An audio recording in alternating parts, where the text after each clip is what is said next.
You're listening to the CyberWire Network, powered by N2K.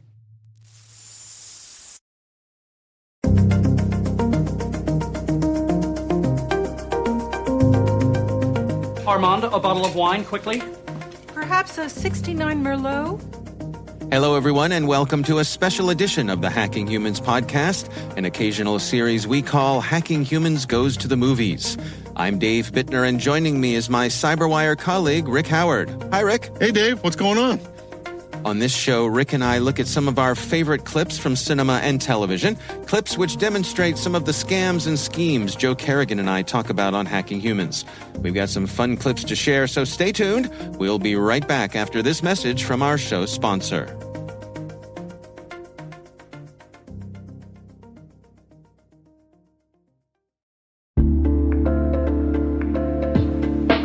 If you work in security or IT and your company has Okta, this message is for you.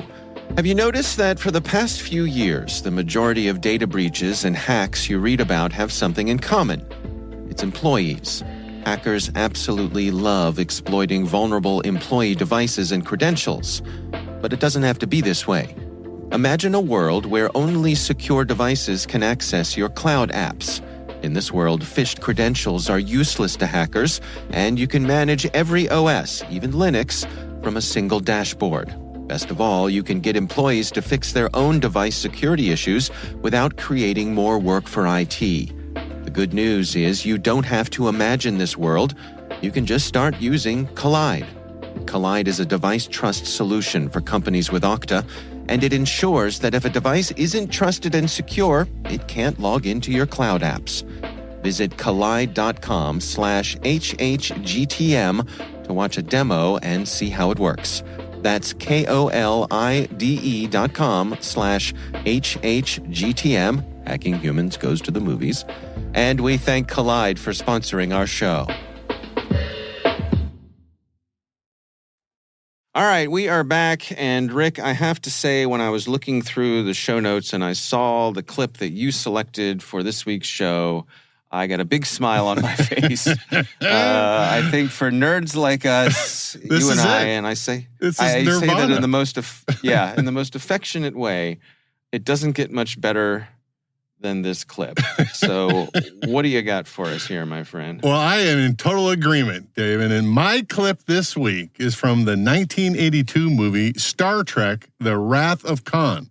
Arguably the best Star Trek movie in the franchise of 13 movies. And I'm going to die on that particular nerd hill. I look forward to your cards and letters. All right, so it was directed by Nicholas Meyer, probably most famous for this movie and another in the franchise, Star Trek VI, The Undiscovered Country, 9 years later. And in this scene, we have a perfect example of a failed Starfleet identity and access management program and a less than well thought out zero trust strategy deployment. Captain Kirk, the commander of the USS Enterprise, played by the indomitable William Shatner, is trying to take control of another Starfleet's vessel's industrial control systems from the USS Reliant because Kirk's nemesis, Khan, played by the fabulous Ricardo Montalban, in a sneak attack has crippled the Enterprise's combat and navigation systems. So in this clip, you're going to hear from Christy Alley. She plays the Vulcan Lieutenant Savick. Judson Scott, Ricardo Montalban's number one, and a small bit from George Takei playing Sulu, the Enterprise's navigation and weapons officer, and the late, great Leonard Nimoy, Kirk's science officer. So let's play the clip.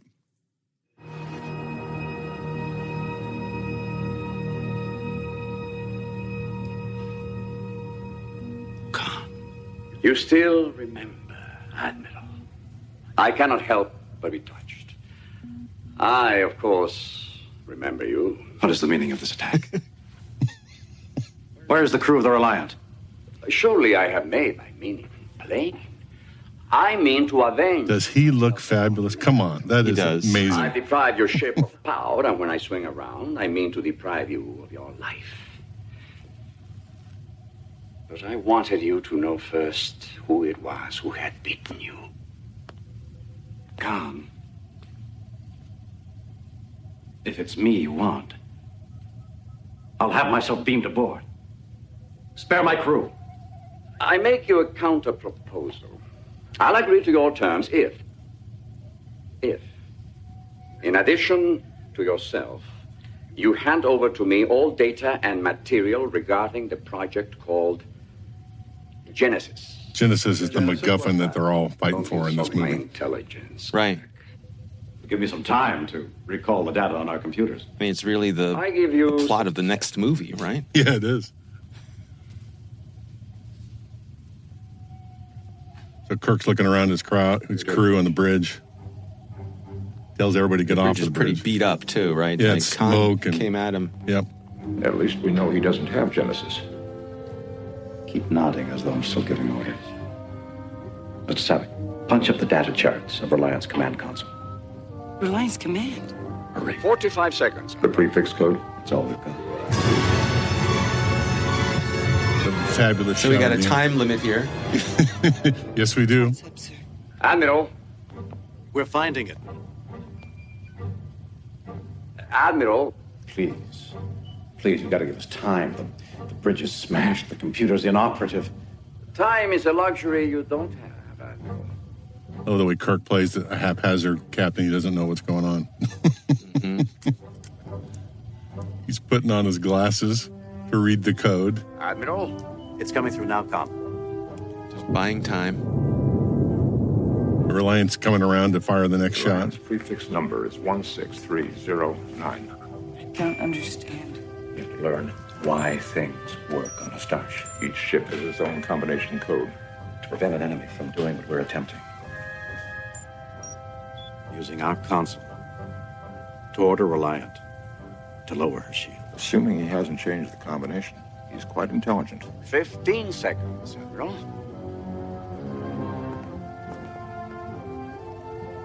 Khan, how do we know you'll keep your word? Oh, I've given you no word to keep, Admiral. In my judgment, you simply have no alternative.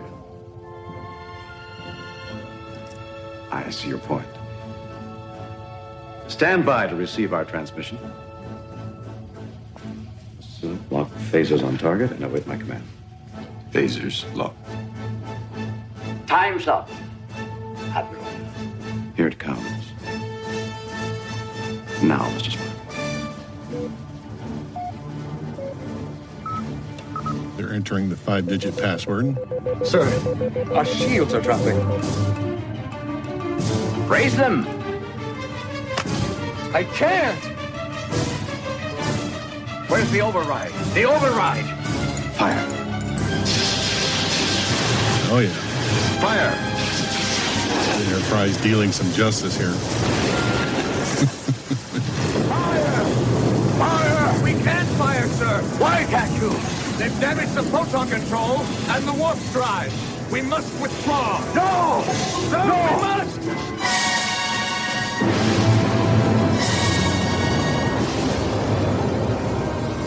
Enterprise will wait. She's not going anywhere. Excellent. Okay. Well, that is some good movie making there, Dave. Okay. I'm just saying. Hey, Rick, do you follow the theory that all of the even-numbered Star Trek movies are good and the odd-number ones are not? Have you heard that one? I have heard of it, and I'm not going to argue against it. Okay, fair enough. Fair enough. It doesn't get much better than this, and I have to say that when you have two actors like William Shatner and Ricardo Montalban simultaneously chewing on the scenery. Yeah.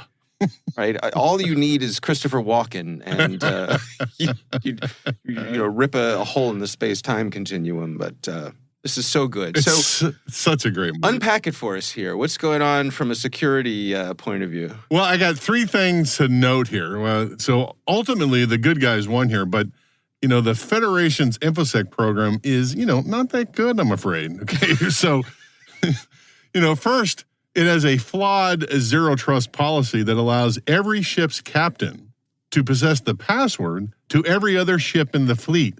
That's probably not a very good idea. Why do they need that? That's definitely does not follow, the need to know idea of zero trust. Okay, so And I never thought about that till I took this job, all right, and looked at that clip again and went, oh, that's definitely not a 4-0 trust. And we've already talked about the security policy for the Federation that allows 5-digit passwords. I'm just saying, right. even at N2K, we have a 9-digit password policy, right? And so, and at a minimum, and this is 5 digits. This is just numeric. Yeah, digits. Yeah, no special letters, no other letters, just numbers. Okay, so yeah, right. Highly secure. Right. And then finally, some 260 years in the future from today, according to Google's bard.google.com, I looked it up. Okay, we are still using passwords. And that's just depressing. I'm just going to say, you would think that in a world of warp drives, transporter beams, and the Vulcan mind meld, we'd have figured out something better by now than a 5-digit password to secure the Federation's space fleet. Gee whiz, okay? Yeah. Yeah. It's no wonder they got their butts handed to them by the Borg. Exactly right. I was reading some trivia about the movie. We were talking about Ricardo Montalban and William Shatner. Because of the way they did these scenes, they were never in the same room together. They were speaking to each other through view screens from each ship.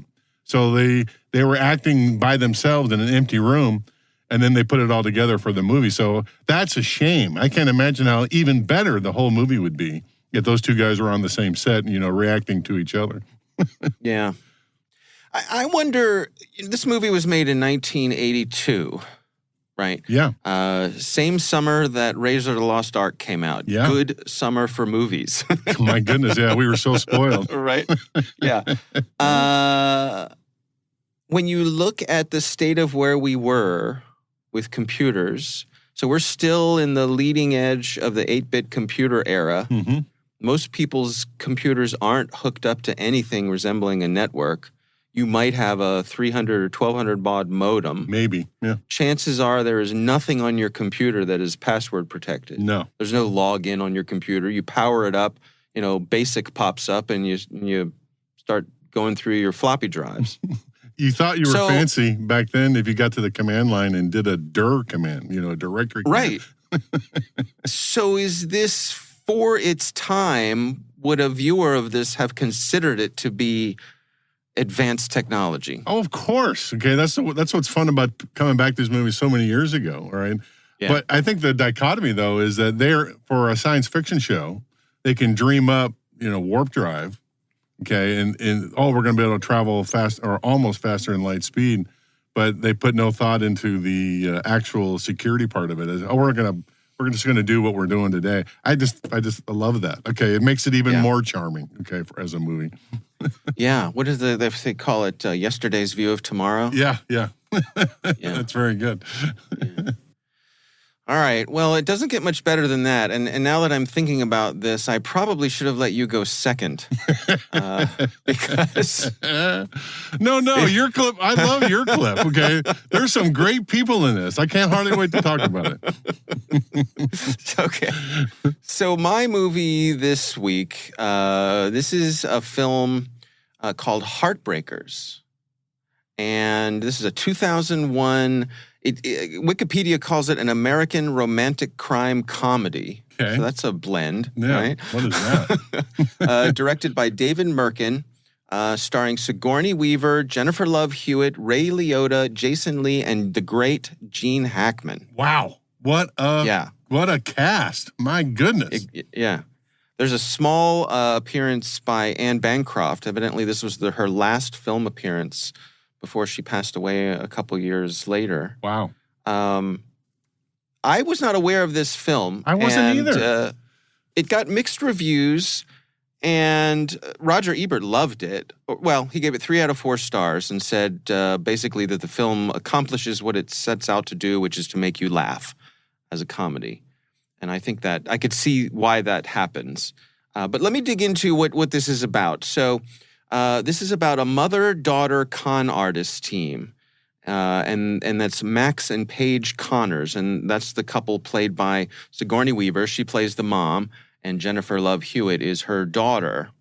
And so they are serial con artists, and very often ripping off unsuspecting men. The movie starts out with Sigourney Weaver's character at her wedding to Ray Liotta's wedding. And quickly they set up her catching him in a compromising position with the Jennifer Love Hewitt character, who Ray Liotta doesn't know is her daughter, and she's in a disguise, and all these things happen. But throughout the movie, they're pulling cons. And so I want to start off. I've actually got 3 different clips from this film that I'm going to share here. This first one is pretty short. In this clip, we start off, we see the 2 of them, the mother and daughter, they're in a restaurant, and we join them. They've been having a conversation here, and we see that Sigourney Weaver's character, she's pulling a ashtray off the table, wrapping a napkin around it, a cloth napkin, and she's about to hit it with the heel of her shoe. And we join them when that's in action.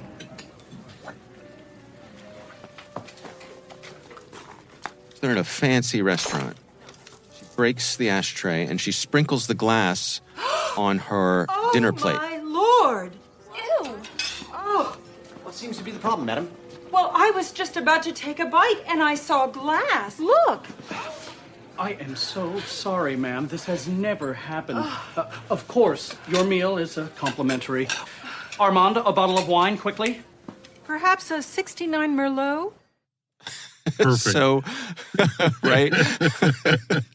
So not only does she do the 2 of them get the free meal, but she gets what I'm assuming is a premium bottle of wine as well. Yeah, I have seen that particular con in lots of movies, right, where they throw something into the food and then claim that it's so bad they need a replacement. So that's a good one. That's a nice trope to go to. Yeah. I wonder how often do restaurants have to deal with that? Like, I found a bug in my food once. Yeah. But I don't think I've ever found a piece of glass. Yeah, glass seems extreme, and she put the whole thing in there, right? It wasn't like 1 or 2 pieces, right? So that seems really odd, okay? But I'm one of those rule followers, Dave, so I would never do that, right? Because I knew I would get caught. That's the only reason I'm a rule follower is because I know I'm going to get caught. I wouldn't have the gumption to do what they do here. So I guess restaurants deal with this all the time. I guess so. There's another scene right after this in the YouTube clip we're going to share where the 2 of them are walking through a hotel lobby and they pull off a slip and fall scam where Sigourney Weaver actually trips Jennifer Love Hewitt's character, who then falls on the floor. And after she falls on the floor, Sigourney Weaver has a little bottle that she sprays a bunch of water on the marble floor of the hotel lobby to make it seem as though the hotel was negligent. So they'll come after them. But the main part of this story involves the character played by Gene Hackman. And he is an elderly executive with a tobacco company. And he is a chain smoker, and he's always got a cigarette hanging out of his mouth and is talking about all the great things about smoking and how sexy it is when women smoke and how they're trying to, how important smoking is for a child's development, things like that. So what happens is Sigourney Weaver's character, she basically, they plot a Black Widow scheme against this gentleman, right? So the plan is she's going to marry him. He's wealthy. He will then die. I assume they'll come up with some way to bump him off, and then they will get all of his money. Mm-hmm. As you do. So she pretends to be Russian. She adopts the persona of a Russian woman. And in this next scene, she and Gene Hackman are in a Russian restaurant together. And the Russian waiter comes to serve her a meal, but she doesn't actually speak Russian. So I'm going to play the clip here. She's eating, enjoying the meal. I love to watch a woman eat. It is surely one of the most sensual acts. Here comes the waiter. Если не секрет, где вы жили в России? Да. The waiter knows he doesn't get it. Yeah. Right, so the waiter senses she doesn't speak Russian because all she says is da. А что, если я тебя сейчас отведу на кухню и хорошо там So обжарю? the waiter says something just crass to her. Да.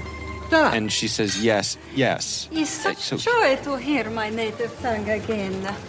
I deeply appreciate what you say and what you don't say. So she hands the waiter a wad of money, probably a $20 bill or something like that, and basically gives him the message, hey, beat it, clam up, don't ruin this for me. And the waiter knows what's up. I love this because she's trying to pull this off that she speaks Russian. She's halfway through it, and then she realizes that the waiter is onto her, and she changes gears on the fly and figures out a way to get him out of there without letting the cat out of the bag to Gene Hackman, which is sitting, 2 feet from her, right? Just amazing, okay? Amazing. Totally cool, right? Totally cool. Yeah. Clearly Keeps had done the, something like illusion that in going. her past, yeah. Right.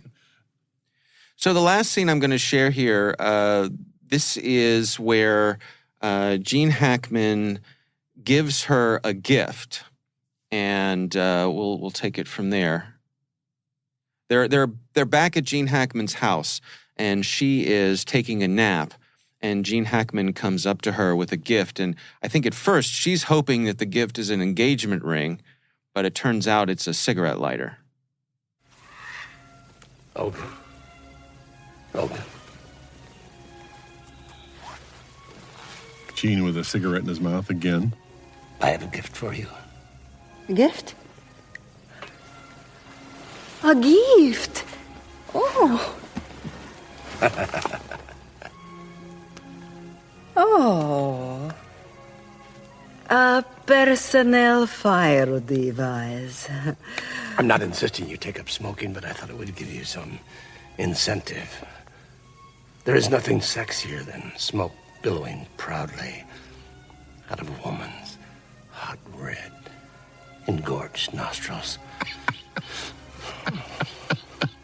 That image will haunt me. Oh, no. No, it was another... So they're walking up the steps in his house now. I think that I deserve a big kiss for that big gift. Oh, yes. He takes a big drag on his cigarette. Which is very sexy. Oh. He blows the smoke in her face. Oh, no, we mustn't. God is everywhere. Yes, he is, isn't he? Nosy bastard. And I'll have Miss Madras get your purse. So Hackman leaves, and we see his live-in maid. Is he that repulsive to you? No, he's a Russian expression of happiness. Boy, I am so happy. Save it. I'm on to you. You are attracted to me. Oh, flattering, but I know do females. I've been with him for 7 years. I've seen him with many women. I've never worried. Passing amusements. But you, oh, you're good, baby. I no understand. What is you want? I is want your ex-commie ass out of his life. I didn't put up with his crap for years just to be squeezed out right before he kicks. I put in the time and I expect a big payoff. Oh, you must believe I have true feelings for him. Oh, spare me your Bolshevik bullshit. Either you disappear or I tell him exactly what I saw. Your dark honesty is refreshing. But please, I beg you, leave me one more night to bow out gracefully. Love it. Yeah. By the way, the maid is played by Nora Dunn, who I recognize from Saturday Night Live. I was just looking that up as we were playing. I know her. Who is she? Who is she? I'm glad you brought that up. She's fabulous. Yes, yeah, great comedian. And this movie, you look at the cast list for this. Not only are the stars that we mentioned here, but like Nora Dunn, Sarah Silverman, Zach Galifianakis, Carrie Fisher, Kevin Nealon. I mean, it's just whole crew of It's a Saturday Night who's Live. who. It's a mixed bag. I mean, you can see it's a light movie. It's funny. It's silly.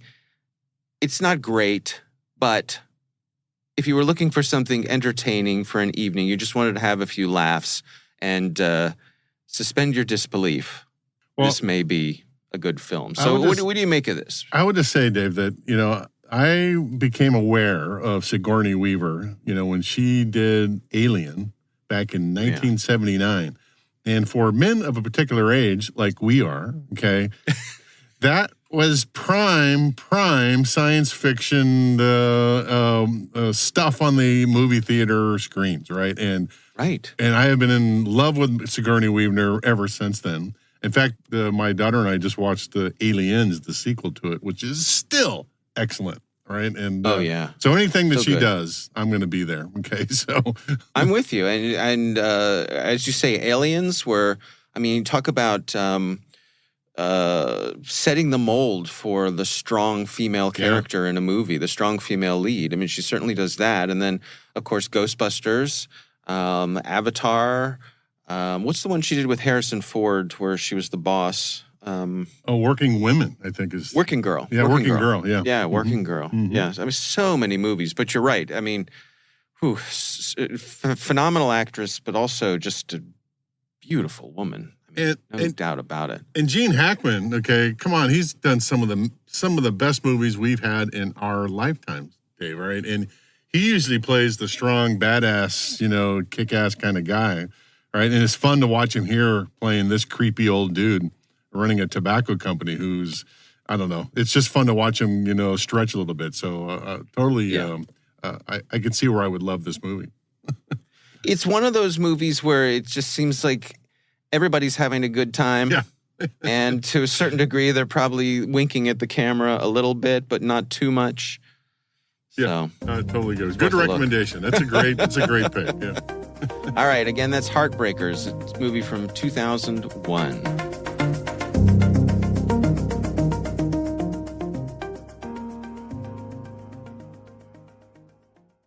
Thanks to our sponsor, Collide. Collide ensures that if a device isn't secure, it can't access your apps. There's zero trust for organizations with Okta. Learn more at KOLIDE.com/HHGTM. All right, well, that is our show. We want to thank all of you for listening. We would love to know what you think of this podcast. You can email us at hackinghumans@n2k.com. N2K Strategic Workforce Intelligence optimizes the value of your biggest investment, your people. We make you smarter about your team while making your team smarter. Learn more at n2k.com. Our senior producer is Jennifer Iben. This show is edited by Elliot Peltzman. Our executive editor is Peter Kilpie. I'm Dave Bittner. And I'm Rick Howard. Thanks for listening.